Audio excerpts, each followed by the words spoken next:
Kitchen کے دروازے کے سامنے بڑھتی تھی تو سائمہ تائی کی تیز آواز سمٹ کے ٹکرائی، جیسے میں جانتی نہیں کہ یہ سارے رنگ ڈھنگ کس لیے ہوتے ہیں۔ ایک میرا ہی بیٹا ملا تھا اس کو پاگل بنانے۔ وہ بے اختیار 2 قدم پیچھے جانے لگی۔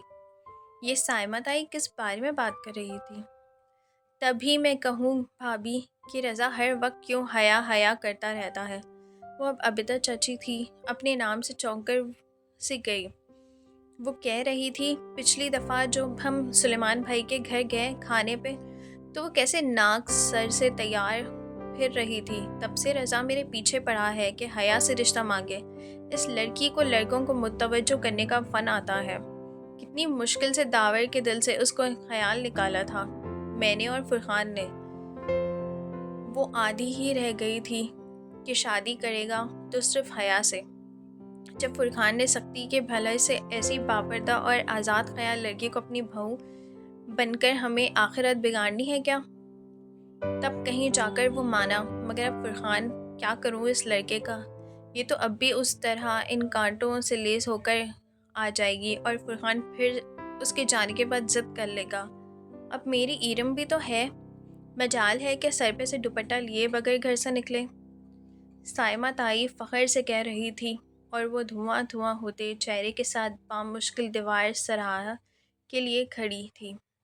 اسے لگا اگر وہ مزید کچھ سنے تو اس کے اعصاب جواب دے جائیں گے۔ اپنے وجود کو سنبھالتے وہ واپس پلٹ آئی۔ کسی بات پہ ہنستے ہوئے فاروق کی نگاہ اس پر پڑی جو راہداری سے چلی آ رہی تھی تو وہ اس کی ہنسی تھم گئی۔ وہ بے اختیار مسکرا دیا۔ قبول صورت سے فرحان، جس کی رنگت ٹف روٹین کے باعث مزید حملہ لگ گئی تھی۔ مسئلہ اس کی پانچی شخصیت نہیں تھی، حیا کی بے پردگی بھی نہیں تھی۔ اصل وہ بات تو سب جانتے تھے، پھر بھلا اس کے بارے میں رضا یا فرحان نے سوچا بھی کیسے؟ وہ اس بار نگاہ فاروق پر ڈال کر چپ چاپ فاطمہ بیگم کے ساتھ صوفے پر آ کر بیٹھ گئی۔ تمہیں کیا ہوا؟ انہوں نے غور سے اس کا چہرہ دیکھا اور پوچھا۔ کچھ نہیں امی۔ وہ دقت خود بھی نارمل ہو گئی۔ فاطمہ بیگم مطمئن ہو گئی اور وہ سائمہ تائی کے بارے میں سوچنے لگی، جن کا حیا میری جان کہتے منہ نہ تھکتا تھا، اور تایا فرحان، وہ تو اسے بڑی بیٹی کی طرح پیار کرتے تھے، مگر اندر سے ان لوگوں کے ایسے خیالات ہوں گے اسے گمان بھی نہیں تھا۔ اور وہ پھول رضا یا فرحان میں سے کسی نے بھیجے ہوں گے، مگر کل رات جب پہلی بار پھول آئے تھے تب فرحان نائٹ ڈیوٹی پہ تھا اور رضا اسلام آباد پہ۔ مگر ان دونوں میں سے کسی کو سپانجی کے جانے کے بارے میں بھی علم نہیں تھا۔ ہو سکتا ہے کہ فون پر جب وہ زارا سے بات کر رہی تھی تب کھڑکی میں جو کچھ کھڑا تھا وہ یقیناً اس نے کھڑکی کے باہر ٹھہرے سن کر اسے پھول دیا ہوگا۔ وہ سوچنے لگی، مگر اس پر تو کوریئر کی 1 دن پہلے کی مہر تھی، شاید اسے کوئی جعلی مہر استعمال کی ہوگی۔ اتنے جھمیلوں میں فرحان اور رضا جیسے والے لوگ مصروف بندے کیوں پڑیں گے بھلا؟ اس کا دل کہتا تھا یہ نہ فرحان تھا نہ رضا تھا، بلکہ کوئی اور تھا۔ خیر، جہنم میں جائے وہ جو بھی تھا، ان دونوں کا دماغ تو میں ابھی ٹھیک کرتی ہوں۔ وہ تیزی سے اٹھ کے لڑکیوں کے گروپ کے پاس چلی آئی۔ ایرم سامنے کھڑے اسے محسوس بے نیازی سے سینے پہ ہاتھ باندھے ایرم کو پکارا تو وہ سب رک کر اسے دیکھنے لگے۔ کیا تم لوگوں نے سبین پھپھو کو شادی کا کارڈ بھیجا تھا ٹرکی؟ اس نے فرحان اور رضا کا چہرہ دیکھا۔ وہ دونوں چونکے تھے اور دونوں کی ہی اس بات پسند نہیں آئی تھی۔ پھپھو کا کارڈ سلیمان چچا کو دیا تھا، انہوں نے بھجوا دیا ہوگا۔ اور ہاں، پھپھو کو ابا نے فون کر دیا تھا۔ کیا وہ آئیں گی؟ آنا تو چاہیے، آخر قریبی رشتہ ہے، تم سے نہ سہی ہم سے تو سہی۔ اس نے قریبی پر زور دے کر ایک جھٹکا دیا۔ اس کی نظر فرحان اور رضا پر ڈالی، وہ دونوں اپنی اپنی سوچ میں گم تھے۔ پھر کھانے کے وقت سائمہ تائی نے سب سے پہلے اسے بلایا۔ حیا میری جان، یہ ایرم کسی کام کی نہیں ہے، تم ہی سمجھدار ہو، ٹیبل پر خیال رکھنا، کون سی ڈش ختم ہوئی تو فوراً ظفر یا فرحان کو اشارہ کرنا۔ ٹھیک ہے، شور تائی، میں خیال کروں گی۔ وہ بادقت مسکراتی ہوئی سرو کرنے چلی آئی۔ چند منٹ بعد سب ڈائننگ ہال میں کھڑے اپنی اپنی پلیٹوں میں کھانا نکال رہے تھے۔ ڈائننگ ٹیبل ایک طرف ایک کرسیوں سے ہٹ کر ایک دیوار کے ساتھ لگا دی گئی تھی تاکہ سب اپنی اپنی مرضی سے کھانا نکال کر ادھر ادھر ٹہلتے ہوئے کھائے رہے۔ تایا جان، آپ نے سیلڈ نہیں لیا؟ وہ رشین سیلڈ سے بھرا شیشے کا بڑا پیالہ اٹھائے تایا فرقان اور سلیمان صاحب کے پاس آئی، جو اپنی دھیان میں گفتگو کر رہے تھے۔ اس کے پکارنے پر چونکے۔ تھینک یو بیٹا۔ تایا فرقان مسکراتے ہوئے چمچے سے سیلڈ اپنی پلیٹ میں نکالنے لگے۔ وہ شلوار کرتے میں ملبوس تھے، کندھوں میں شال تھی اور چہرے پر مونچھیں۔ سلیمان صاحب ان کے برعکس کلین شیو ڈنر سوٹ میں ملبوس کافی سمارٹ اور ہینڈسم لگ رہے تھے۔ دونوں کی سوچ بھی اپنی اپنی ہولیوں کی مانب تھی۔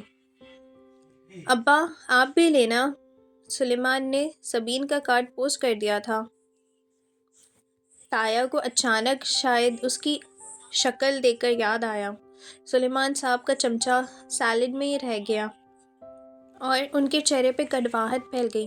بہت آہستہ آہستہ سے انہوں نے سیلڈ سے بھرا چمچہ اپنی پلیٹ میں پلٹ کر دیا۔ ان کے لہجے میں عجیب کٹ تھی جو حیان کے لیے نہیں تھی۔ ابا، سمین پھوپھو شادی میں آئیں گی؟ وہ بنا پوچھے رہ نہیں سکی۔ کل مہندی ہے، آنا ہوتا تو اب تک آ گئی ہوتی۔ 30 سالوں میں جو عورت صرف چند دفعہ ملنے آئی وہ اب بھی نہ آئے تو بہتر ہے۔ حیا تو کیا، فرقان تایا بھی دنگ رہ گئے۔ سلیمان، کیا ہوا؟ تھینک یو بیٹا۔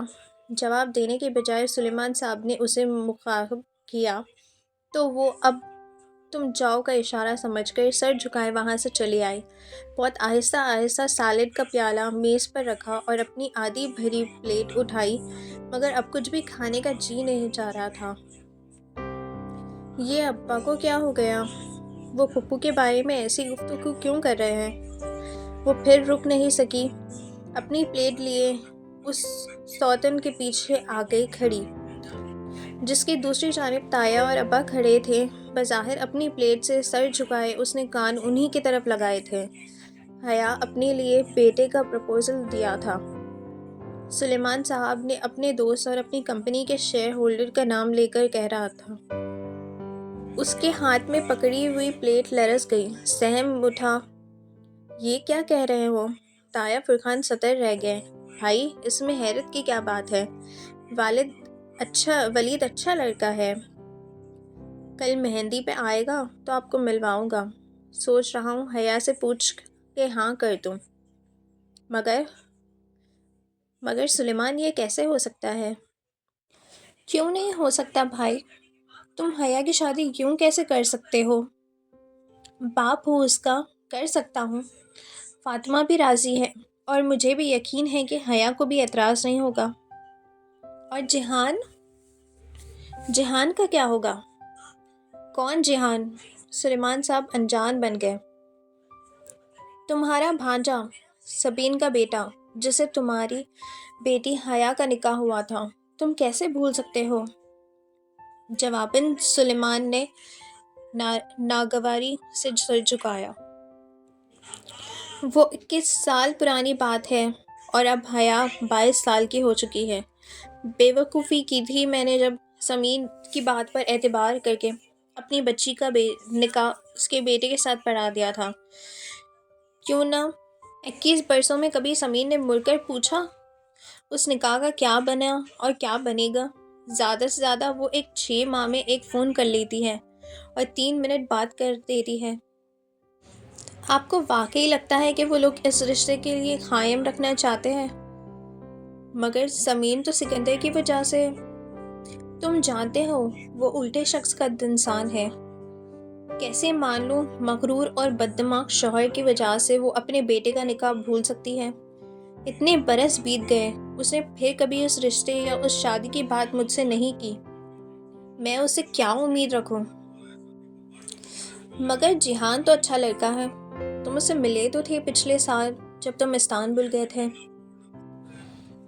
جی، جہان سکندر، اچھا لڑکا، مائی فٹ۔ انہوں نے ترکی سے سر جھٹکا۔ اس نے تو مزاج ہی نہیں ملتے، وہ ترکی میں پڑا ہوا ہے، اس نے کبھی پاکستان کی شکل نہیں دیکھی، نہ اسے اردو آتی ہے نہ پنجابی، کبھی ان تمام برسوں میں اس نے اپنے کوئی ماموں کا حال پوچھا، کبھی فون کیا۔ میں یہ سب بھول جاتا، مگر جب میں پچھلے سال استنبول گیا تو آپ یقین نہیں کریں گے بھائی، میں 18 روز وہاں رہا ہوں۔ میں روز سبین کے گھر جاتا رہا، سکندر تو ملا ہی نہیں، اور جہان تو آخری وقت مجھ سے ملنے آیا، اور وہ بھی 15 منٹ کے لیے، بس وہ بھی جب اس کی ماں نے میرا نام بتایا تو کافی دیر بعد اسے یاد آیا کہ میں اس کا دور کا کوئی پار ماموں ہوں۔ جانتے ہیں وہ مجھ سے کیا پوچھنے لگا؟ کیا پاکستان میں روز بم دھماکے ہوتے ہیں؟ اور کیا وہاں انٹرنیٹ کی سہولت موجود ہے؟ پھر اس کا فون آیا اور وہ اٹھ کر چلا گیا۔ میں کبھی حیا کے لیے کوٹ سے کھلا لینے کے متعلق نہ سوچتا اگر میں اس روز اس ترک لڑکے کو جہان کے گھر ڈراپ کرتے نہ دیکھ لیتا۔ جب میں فلائٹ پکڑنے سے سمین کو خداحافظ کہنے گیا تھا تو اس لڑکی سے بے تکلفی کے عالم میں تھا جہان۔ وہ سکندر شاہ کا بیٹا ہے، وہ اپنے باپ کا ہی پلتو ہے۔ میں سوچتا تھا کہ اگر احمد شاہ جیسے عظیم انسان کا بیٹا ہو کر سکندر اس کے برعکس ایسا نکلے گا تو ویسے ہی جہان ہے، اپنے باپ کے برعکس نکلے گا اور ایک اچھا انسان ہوگا، مگر نہیں، وہ اس مغرور آدمی کا غرور بیٹا ہے۔ حیا کو کون ہے، اس سے کیا تعلق ہے، یہ بات نہ جہان کو یاد ہے نہ سبین کو۔ سبین تو یہ ذکر بھی نہیں کرتی۔ اب کیا میں اپنی بیٹی کو زبردستی ان کے گھر بھیج دوں کیا؟ خیر، کل ولید سے ملواؤں گا آپ کو۔ اب آپ بھی رشتہ اچھا لگے گا تو میں حیا کی شادی ادھر کر دوں گا۔ اب اس میں مزید سننے کی تاب نہیں تھی۔ وہ سفید چہرہ لیے بوجھل قدموں سے چلتی ان سے دور ہٹ گئی۔ جہان سکندر کو اس نے کبھی نہیں دیکھا تھا، اور اس بس بچپن کا نکاح سے وہ صرف بچپن سے ہی اپنی اور اس کے رشتے کے متعلق سنا تھا۔ وہ سال بھر کی تھی جب سبین پھپھو پاکستان آئی تھی اور اس جذبات میں آ کے 8 سالہ بیٹے کے لیے اس کا ہاتھ مانگ لیا۔ جذباتی سے کارروائی ہوئی تو دونوں بہن بھائیوں نے بچوں کا نکاح کر دیا۔ تب 8 سالہ جہان اس کے ساتھ تھا، پھر وہ ترکی چلے گیا۔ 21 سال گزر گئے تھے، وہ ترکی میں ہی رہا، کبھی پاکستان نہیں آیا، اور اس وزٹ کے بعد کبھی سبین پھپھو بھی نہیں آئی، نہ کبھی انہوں نے کوئی تصویر بھیجی، نہ خط لکھا۔ اگر کبھی کوئی ترکی جاتا تو وہ ان سے مل آتا، ورنہ ان سے رابطہ ہونے نہ ہونے کے برابر رہ گیا تھا۔ انٹرنیٹ کو استعمال نہیں کرتی تھی۔ اگر جہان کرتا تھا تو بھی اس کی کوئی ای میل، فیس بک، ٹویٹر، کسی کے پاس کچھ بھی نہ تھا۔ ایرم وغیرہ اسے فیس بک پر سرچ کر کر تھک گئے تھے، مگر ترکی کا کوئی جہان سکندر انہیں نہیں ملا تھا۔ شروع کے چند برس پھپھو بہت فون کرتی تھی، پھر آہستہ آہستہ یہ رابطے زندگی کے مصروفیات میں کھو گئے تھے۔ 3 ماہ میں ایک فون ان کا آ جاتا تھا اور 3 ماہ بعد فون ادھر سے چلے جاتا تھا۔ یوں 6 ماہ میں 2 ہی دفعہ بات ہو پاتی تھی، رسمی علیک سلام دعا اور موسم کا حال سال پوچھ کے پھر اللہ حافظ کہہ دیا جاتا تھا۔ ان تمام باتوں کے باوجود وہ خود کو ذہنی اور جذباتی طور سے وابستہ کر چکی تھی۔ نکاح کے وقت کی تصویر آج بھی اس کے پاس محفوظ تھی۔ 8 سال، بھورے بال اور سنہری رنگت والا خوبصورت لڑکا جس کو اس نے روبرو کبھی نہیں دیکھا تھا، اور شاید ترکی جانے کی ساری خوشیوں کی وجہ بھی یہی تھی جس پر ابا نے پانی پھیر دیا تھا۔ اس روز اسے رہ رہ کر پھپھو اور جہان پر غصہ آ رہا تھا، جن کی بے رخی کے باعث یہ رشتہ ایک سوالی نشان بن کر رہ گیا تھا۔ مگر داور بھائی کی شادی ہو جائے اور سیمسٹر ختم ہو گئے تو پھر وہ ترکی جا کر ان لوگوں کو ضرور ڈھونڈے گی۔ حیا کدھر ہو؟ وہ لابی میں آئینے کے سامنے کھڑی ماتھے پر ٹیکا درست کر رہی تھی جب فاطمہ بیگم اسے پکارتی آئی۔ ہر طرف خیمہ خیمی تھی، ایک ناقابل فہم شور مچ رہا تھا۔ مہندی کا فنکشن باہر شروع ہو چکا تھا۔ سب جانے کی جلدی مچائے ادھر ادھر بھاگ رہے تھے اور وہ ابھی تک کھڑی وہیں تھی۔ کیا ہوا امی؟ وہ ٹیکے کے ساتھ الجھی ہوئی تھی جو ماتھے پہ سیٹ ہی نہیں ہو رہا تھا۔ سونے کا گول سکہ کا شکل جیسا ٹیکا جس کے نیچے سرخ روبی لٹکا رہا۔ ٹیکے کو ٹھیک کرتے ہوئے مسلسل اس نے کلائیوں میں بھری چوڑیاں کھرک رہی تھی۔ جلدی آؤ، تمہارے ابا بلا رہے ہیں، کسی سے ملوانا ہے تمہیں۔ ان کی آواز میں خوشی رمک رہی تھی۔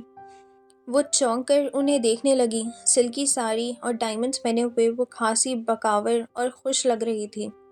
اس کی انگلیوں نے ٹیکے چھوڑ دیے اور دل زور سے دھک گیا۔ کیا پھپھو آ گئی تھی؟ اور ان کا مغرور بیٹا؟ کدھر ہے ابا؟ وہ دھک دھک کرتے دل کے ساتھ ان کے پیچھے باہر نکل آئی۔ گیٹ کے قریب سلیمان دکھائی دیے اور ان کے ساتھ ایک خوبصورت لڑکا کھڑا تھا جس کے شانے پہ ہاتھ رکھے ہوئے وہ کچھ کہہ رہے تھے۔ سامنے خاصی بکاور سے سوٹ میں ملبوس ایک صاحب اور ایک ڈیسنٹ سی خاتون تھی۔ وہ دونوں پہلے سے ہی اسے لہنگے ذرا سا اٹھائے وہ ان کے قریب آئی۔ یہ حیا ہے، میری بیٹی۔ سلیمان صاحب نے مسکرا کر اس کی شانوں سے تھمکا۔ السلام علیکم۔ اس نے سر کو جنبش دیتے ہوئے مدھم سا سلام کیا۔ وعلیکم السلام بیٹا۔ وہ تینوں اسے دلچسپی سے دیکھنے لگے۔ اس نے گولڈن لہنگا اور کمدار بلاؤز پہنا رکھا تھا۔ اس کے بلاؤز کے آستین آدھی تھے اور چھوٹی بھی، اور ان سے نکلتے ہوئے ڈونڈیاں بازو سنہرے موتیوں سے شو میں سنہری دکھ رہی تھی۔ بھاری کمتا دوپٹہ اس نے کندھوں پر ڈال رکھا تھا۔ بال ہمیشہ کی طرح سیدھے کر کے کمر پر گرے رکھے تھے۔ ٹیکے کے ساتھ سنہرے جھمکے کانوں سے لٹک رہے تھے اور ملائی سا بنا ہلکا سا سنگار سے مزید دلکش لگ رہی تھی۔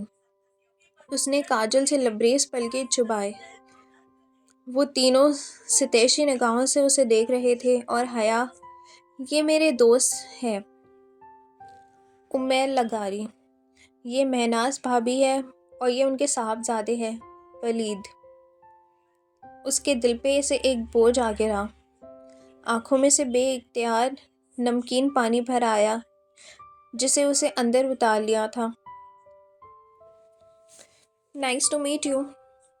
وہ مہمان آنے لگے ہیں، میں پھول اور پتیاں ادھر رکھ کے آئی تھی، مجھے سب ڈھونڈ رہے ہوں گے تو میں… ہاں ہاں تم جاؤ انجوائے کرو۔ سلیمان صاحب نے آہستہ سے اسے شانوں سے ہاتھ ہٹایا اور مسافر مسکراتے گیٹ کی جانب بڑھ گئی۔ باہر آ کے اس نے بے اختیار آنکھوں سے بھیگی صاف کی اور ایک نظر پلٹا کر ان کو دیکھا اور پھر سر جھٹک کر آگے بڑھ گئی۔ ان کے گھر کے ساتھ خالی پلاٹ میں شامیانے نے لگ کر مہندی کا فنکشن ارینج کیا تھا۔ مہندی دونوں خاندان کی الگ الگ تھی۔ گیندے کے پھول اور موتیوں سے لڑیوں سے ہار کونوں کونوں میں سجا تھا۔ روشنی کی ایک بہار سی اتری ہوئی تھی۔ مرد الگ، عورتیں الگ۔ ہاں، عورتوں والی طرف خاندان کے مردوں کا آنا جانا لگا تھا۔ میوزک سسٹم کے ساتھ ڈی جے بیٹھا تھا اور مووی میکر کیمرہ کے لیے پھر رہا تھا۔ ایرم بھی سلور کمتر لہنگے میں ادھر ادھر گھوم رہی تھی۔ وہاں ڈی جے، مووی والا، ریفریشمنٹ والا، ویٹر، باہر کے مرد تھے، مگر آج شادی کا تو ایک فنکشن تھا، پھر سارے ڈھکنے کی پابندی کیسے ہوتی؟ شادیوں پہ تو خیر ہی ہوتا ہے نا۔ حیا، ڈانس شروع کرے؟ ایرم اپنا لہنگا سنبھالتے اس کے پاس آئی۔ داور بھائی پہ سارے ارمان نکال کر سارے رسمیں ان کو مردانے میں بھیج دیے گئے تھے۔ ہاں ٹھیک ہے، تم گانا لگواؤ۔ یہ کون ہے؟ وہ ایک انداز میں ایرم سے بولتی لہجے بھر کو چونکی۔ سامنے والی کرسی کے قطار کے ساتھ ایک لڑکی کھڑی تھی، کرسی پر بیٹھی خاتون سے جھک کر مل رہی تھی۔ اس نے سیاہ عبایا اور اوپر سٹول لے رکھی تھی اور وہ عورتوں کا فنکشن تھا۔ پھر بھی عجیب بات ہے کہ اس لڑکی نے انگلیوں سے نقاب تھاما رکھا تھا۔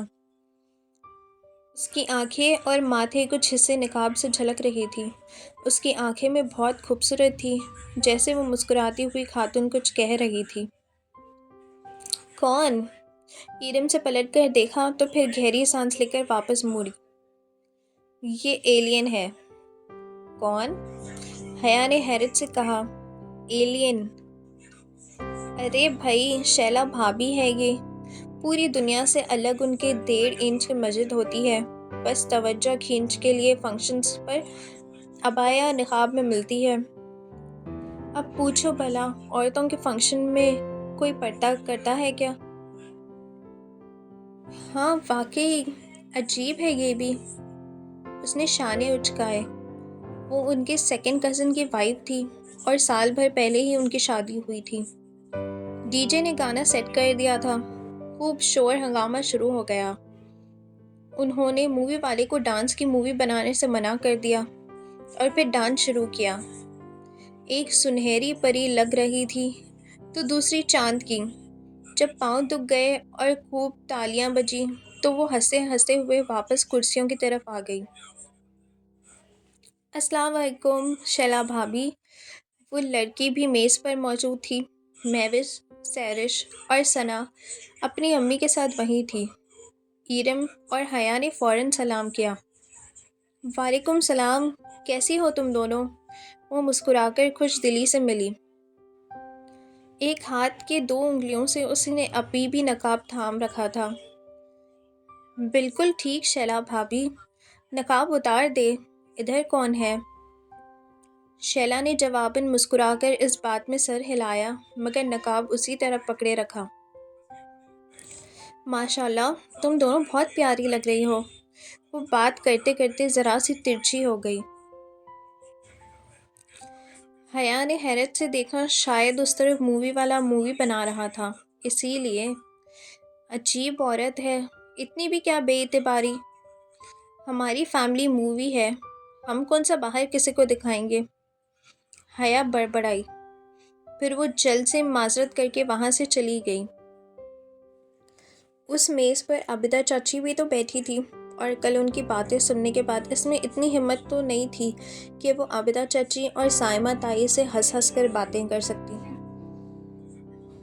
اماں جانیں کدھر ہے؟ کسی سے پوچھے کہ سبین پھپھو آئی ہے یا نہیں اور آئیں گی بھی یا نہیں۔ وہ کافی دیر الجھن میں پھر رہی تھی ادھر ادھر اور پھر واپس گھر چلی آئی۔ لاؤنج میں ٹیلی فون سٹینڈ سے رکھے ایک ڈائری اٹھائی۔ ڈانس کرنے کے باعث پیر درد کرنے لگے۔ وہ صوفے پہ دھم سے گری، ایک ہاتھ سے گولڈن ہائی ہیلز کے سٹریپ کھول کر انہیں اتارنے لگی، ننگے پاؤں ٹھنڈے ماربل کے فرش پر رکھ دیے۔ ساتھ ہی وہ ڈائری کے پیج پلٹانے، سبین پھپھو کا نمبر تلاش کر رہی تھی۔ اس نے کبھی ان کو یوں فون نہیں کیا تھا، مگر آج وہ دل کے ہاتھوں ہار گئی تھی۔